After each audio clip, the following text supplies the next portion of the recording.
The Me Too movement continues to gain momentum and make headlines. Recently, the hashtag was painted on an iconic image. This statue is a famous photo of a sailor kissing a woman in Times Square after World War II.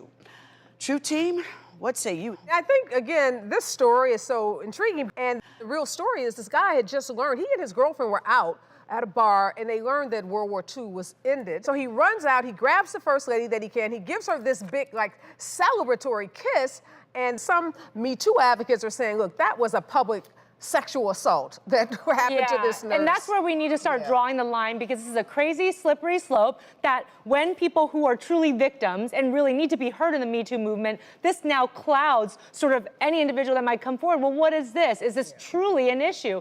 And that's really my biggest concern. This is not the same thing as Harvey Weinstein victims. We gotta draw a line, Gotta draw the line. It's sad because it takes away from what that truly represents, and that's the ending of the war and the happiness associated with it being over by all the soldiers. And that's consent. And that's something we have to really be clear about. The Me Too movement is about women being sexually assaulted, and there is no consent. It's not a consensual encounter. This woman has said clearly that she did not mind. She did not feel like she was violated. It was a surprise, but she was fine. Yeah, it was a surprise, but a wonderful surprise. Exactly. And the war was over. Actress Roseanne Barr is stirring up controversy for her take on the Me Too movement.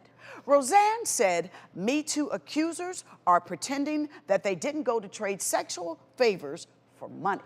She also said, if you don't run out the room, but you stayed around because you're like, I thought maybe he was going to like give me a writing job, well, you ain't nothing but a hoe. I think that that's a little harsh.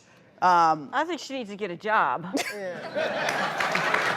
Well, I think that we've just made so much progress with people finally feeling more comfortable with coming forward.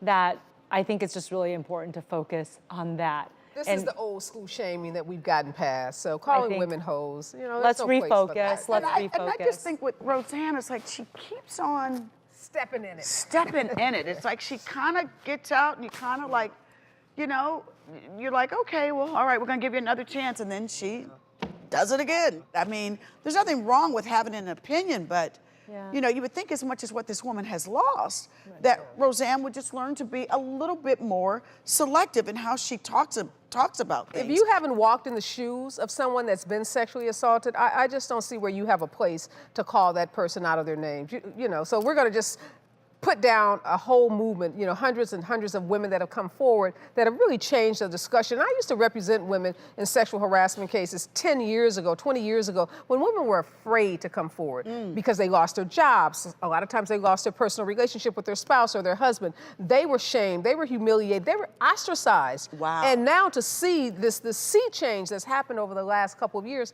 has just been amazing. And I don't want to see or do anything that takes us backward. Let's keep moving forward. Agreed.